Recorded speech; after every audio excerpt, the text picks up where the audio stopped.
SK विद्यालय में माँ भारती गान बांसान को मैं सादर नमन करता हूँ है। और रतीश सर से जानते हैं कि इनका जो सफलता का राज से बात करते हैं कि नमस्ते सर।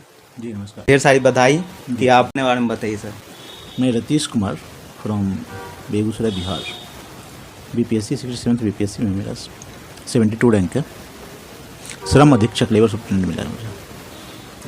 जो आपका जो सिलेक्शन हुआ है तो आप सिलेक्शन परम पिता परमेश्वर को जाती है जी और घर वालों को जाती है, और बिना घर के सहयोग के आप नहीं कर सकते इतनी बड़ी। और एक अच्छा सा फ्रेंड सर्कल होना चाहिए जिसके साथ आप ग्रुप डिस्कशन वगैरह कर सकते हो। तो आपका कौन सा आइटम था सर? और ये इससे पहले मैं 64th का दिया था और ये 67 का है। अच्छा, तो कितना कौन सा रैंक मिला है सर और कौन सा पद मिला है, थोड़ा आप बताना चाहेंगे? अभी आप ध्यान ना दिए हो, मेरा रैंक 72 है जी और पद मेरा श्रम अधीक्षक लेबर सुपरिटेंडेंट। अच्छा, तो आप ऐसा 3 चीज़ क्या करेंगे कि जो हर इंसान के जीवन पर प्रभाव पड़े, जैसे जहाँ पर आप कार्यरत रहेंगे, आप काम करेंगे? मैंने तो लेबर डिपार्टमेंट है, तो पूरे डिस्ट्रिक्ट के अंदर लेबर की जो भी समस्याएं हैं, जो भी इशूज़ है, वो हमारे दायरे में आएगा। तो उससे रिलेटेड जो भी गवर्नमेंट की स्कीम्स हैं उसमें संबंधित लोगों तक पहुंचाने की कोशिश करूँगा। अच्छा सर, ये क्वेश्चन है कि जो बीपीएससी में जो तैयारी कर रहा है स्टूडेंट, जो अभी तैयारी करना शुरू किया है, बहुत सारे स्टूडेंट का डिमांड था कि सर से पूछा जाए कि कैसे हम तैयारी करें, शुरू करें, और जो दूर दराज में रहता, गांव में रहता, उसके लिए थोड़ा कि कैसे पीटी मेंस थोड़ा इंटरव्यू को थोड़ा डिटेल से थोड़ा बता दीजिए सर। सबसे पहले बेसिक के लिए मैं कहूँगा कि 6 to 12th की एनसीईआरटी पढ़िए, और एनसीईआरटी से आपकी बेसिक काफ़ी ज़्यादा मजबूत होगी। और जब आपका बेसिक मजबूत हो जाता है तो प्रीवियस ईयर क्वेश्चंस, अब तक जितना भी बीपीएससी एग्ज़ाम हुआ है, सारे पीवाईक्यू को आप देखिए, उनका एनालिसिस कीजिए, और उसके एनालिसिस करने के बाद आप आइए करंट अफेयर्स पे। करंट अफेयर्स को अपडेट करते रहिए, अपना जो भी आपका नोट्स वगैरह है उसको अपडेट कर दीजिए। करंट अफेयर्स सबसे पहले मैं बोल रहा हूँ, सिलेबस को देखिए। आप सिलेबस देखेंगे तो आपको ये पता चलेगा क्या पढ़ना है, और पीवाईक्यू प्रीवियस ईयर क्वेश्चंस उसका एनालिसिस करिएगा तो आपको ये मालूम चलेगा क्या पढ़ना है, कैसे पढ़ना है। मतलब आप समझ रहे हैं मैं क्या बोल रहा हूँ? मेरा कहना है कि यदि आप सिलेबस को पढ़ेंगे तो ये बताएगा क्या पढ़ना है, पीवाईक्यू बताएगा कैसे पढ़ना है, और इसी के आधार पे आप अपना करंट अफेयर्स का नोट्स बनाते रहिएगा और उसको अपडेट करते रहिए। डेली एक न्यूज़पेपर पढ़िए, और न्यूज़पेपर काफ़ी कंपलसरी है। न्यूज़पेपर कौन सा सर? आप हिंदी मीडियम के हैं? अच्छा। तो राष्ट्रीय संस्करण दैनिक जागरण का। इंग्लिश मीडियम से द हिंदू पढ़िए, जो आप सुटेबल करता है। तो आप मैगजीन कौन सा फॉलो करते थे आपसे? मैगजीन बिहार के लिए मैं एक पर्टिकुलर किसी मैगजीन का नाम नहीं चाहूँगा, क्योंकि सबको पता है कि बिहार में एक एजुटेरिया है, वो काफ़ी अच्छा चलता है। उसके बाद प्रतियोगिता दर्पण, ये अच्छा है। बाकी जो भी मैगजीन आपको सुटेबल करे। आजकल मार्केट में इतनी सारे मटेरियल्स हैं, तो अब ये छांटना मुश्किल हो गया कौन सा अच्छा है कौन सा बुरा है। नॉर्मली वही अच्छा है जो सिलेबस के हिसाब से सारा कुछ अपडेट कर रखा हो और पीवाईक्यू को ध्यान रखा हो।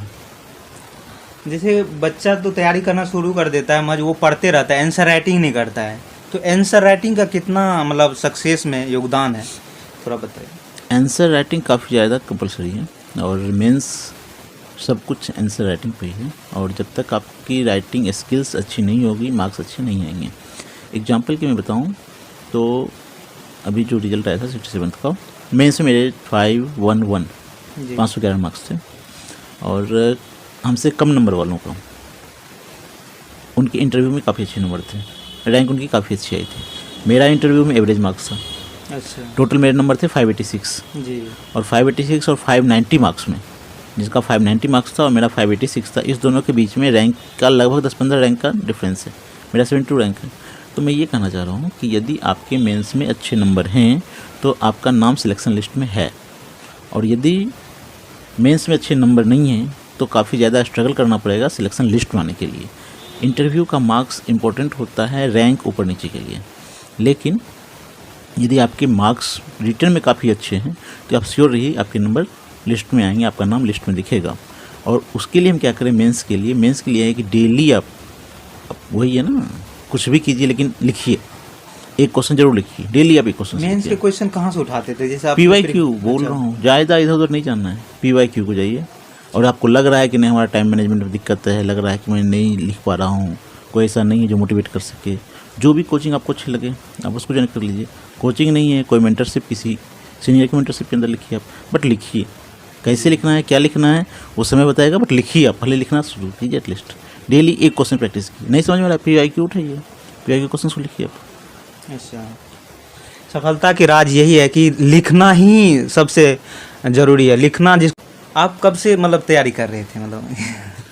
एक्चुअली हमारा सफ़र काफ़ी लंबा रहा है। जी 2014 से 2020 तक मैं प्राइवेट जॉब में था, और कोरोना के बाद इसकी ओर, कोरोना में क्या हालत थी प्राइवेट वालों को सबको पता है, तो कोरोना के बाद हमने इधर फोकस किया। और ये जो हमारी वैकेंसी है 2021 की है, 2021 की वैकेंसी है। अब 2023 में जाके इसका रिजल्ट आया फाइनल।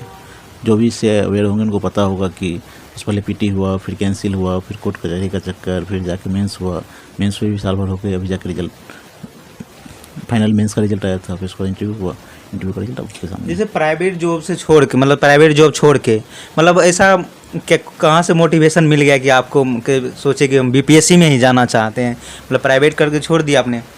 BPSC का ऐसा प्रॉपर नहीं होता किसी का। बिहार से यदि आप हैं और बिहार की मिट्टी को समझते हैं तो वहाँ बचपन से आशीर्वाद मिलता है, बेटा पढ़ियो लिखो कलेक्टर बनियो, अच्छा ठीक है ना। तो बिहार का मोटिवेशन ये रहता है। और मैंने प्रॉपर BPSC के लिए ऐसा कुछ नहीं किया था, मैंने UPSC की कोचिंग ली थी, सारा कुछ मेरा UPSC का प्रिपरेशन था, ठीक है ना।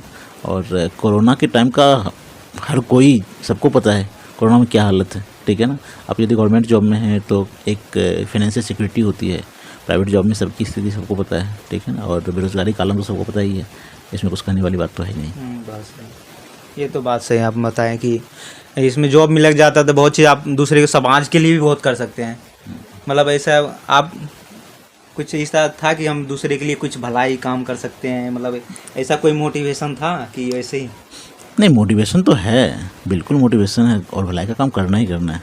और ये जॉब मिलना ये हमारा अल्टीमेट गोल नहीं है। जॉब मिलने का मतलब एक माध्यम है और लोगों तक पहुंच बनाने के लिए। और मैं अपने भावी एस्पायरेंट्स को मैं यही लास्ट, मेरी तरफ से ये लास्ट संदेश होगा, पढ़ो पढ़ो पढ़ो, तीसरा कोई विकल्प नहीं है, कोई शॉर्टकट नहीं होता, आपको मेहनत करना पड़ेगा। एक क्वेश्चन ये और था, जैसे यहाँ पर स्टूडेंट जैसे आते हैं तो चकाचौंध की दुनिया में खो जाते हैं, वो अपना लक्ष्य ही भूल जाते हैं। तो इस भटकाव के लिए कुछ आप बताना चाहेंगे? ज़्यादातर समस्या ये होता है स्टूडेंट के साथ। सेल्फ मोटिवेशन काफ़ी ज़रूरी है। आग अंदर से लगी हो, कोई दूसरा कब तक आपको मोटिवेट कर पाएगा? अंदर से जिस दिन आपको लग रहा है ना, वो चीज़ जिस दिन जग गई, और अपना मोटिवेशन को पता होना चाहिए हमें किस लिए आए हैं, हमारा प्राइमरी फोकस किस पे है। आप प्राइमरी फोकस पे ध्यान दें और रिजल्ट बहुत जल्द आएगा। आप मेहनत सही डायरेक्शन में करें, सही मार्गदर्शन काफ़ी ज़रूरी है। आप राइट वे में कर रहे हैं, ये काफ़ी ज़्यादा इंपॉर्टेंट रखता है।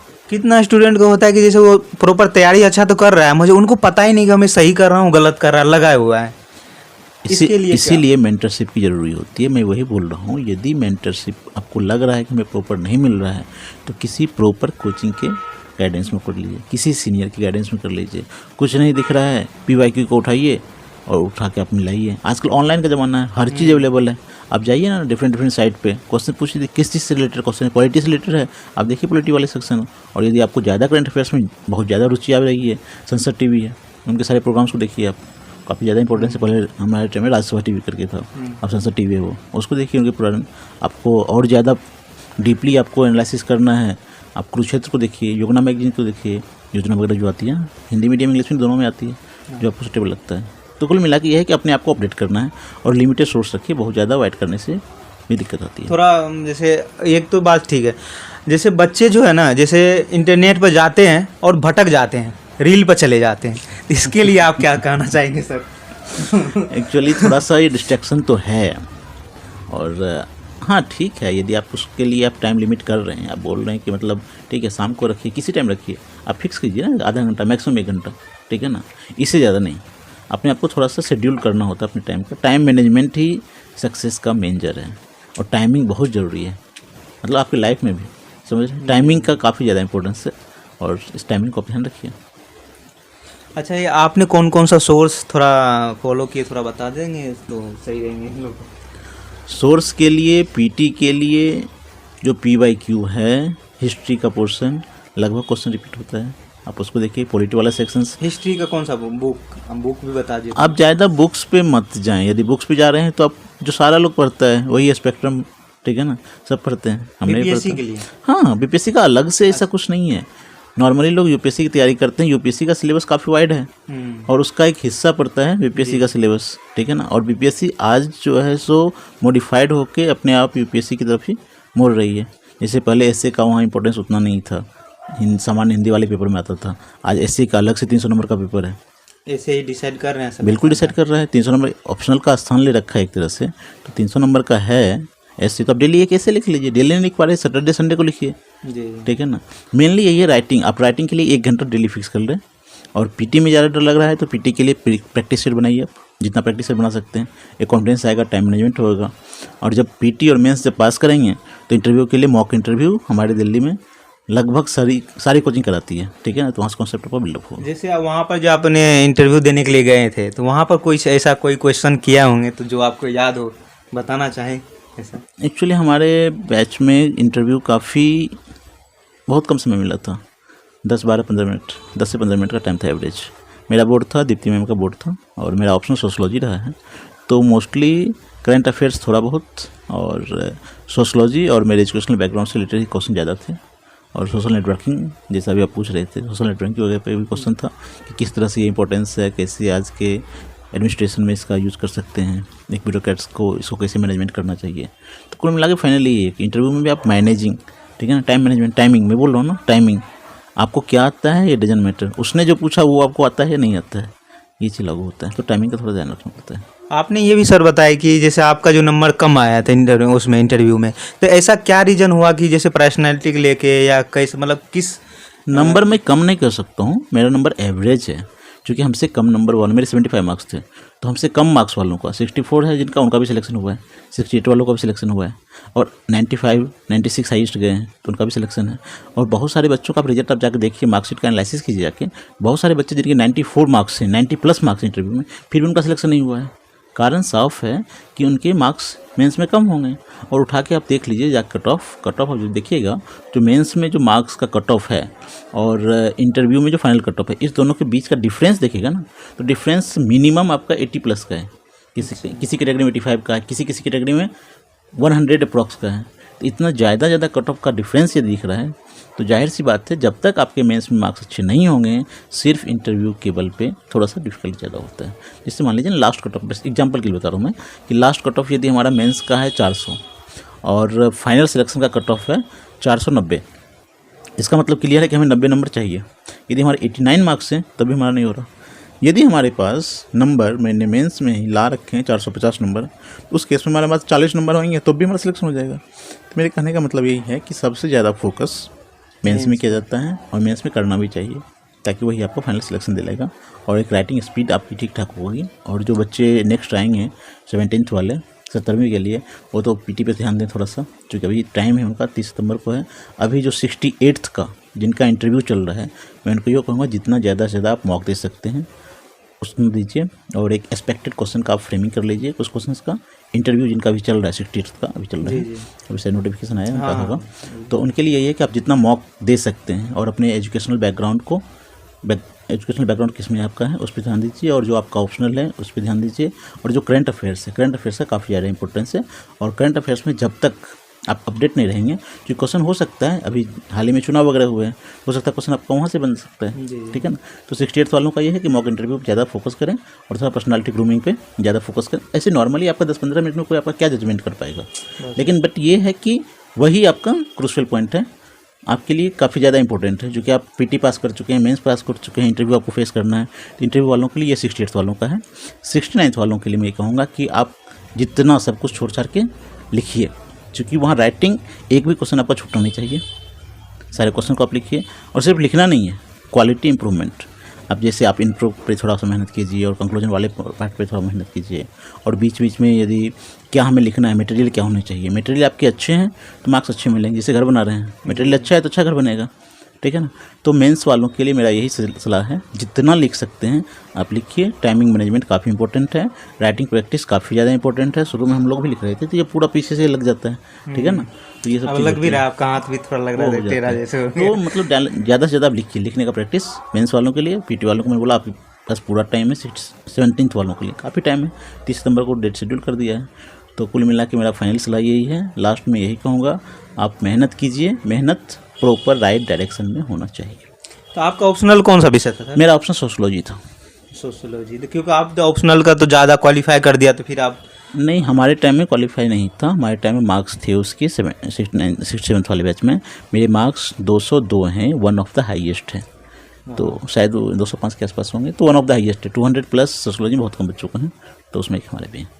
अच्छा, तो आप सोशोलॉजी की तैयारी आप खुद से किए थे या कहीं मतलब? जी नहीं, मैं सोशोलॉजी के लिए डॉक्टर एस पांडे सर से पढ़ा था। अच्छा अच्छा, आपने कोचिंग किया? हाँ, doctor S Pandey sir, sociology सब जानते हैं, मुखर्जी नगर में उनका। तो आपसे बात करके बहुत अच्छा लगा। कुछ कोटेशन ऐसा आपके जीवन में जो आपको मोटिवेट करता हो?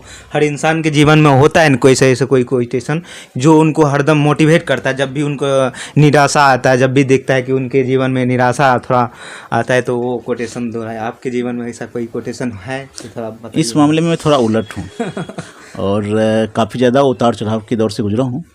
तो फाइनली मेरा तो अपना ये है, खास करके एक्चुअली होता है क्या, एक्सपेक्टेशन काफ़ी आपकी ज़्यादा हो जाती है और यदि वो चीज़ नहीं मिलता है तो काफ़ी कष्ट होता है। तो इस मामले में मेरा सिंपल सा एक लाइन है, होना तो ऐसे भी नहीं है, कोशिश करके देख लें, क्या पता कि हो ही जाए। लेकिन ये कोशिश काफ़ी ज़्यादा इम्पोर्टेंस है। इस कोशिश का मतलब है पर हो, तीसरा कोई विकल्प नहीं है।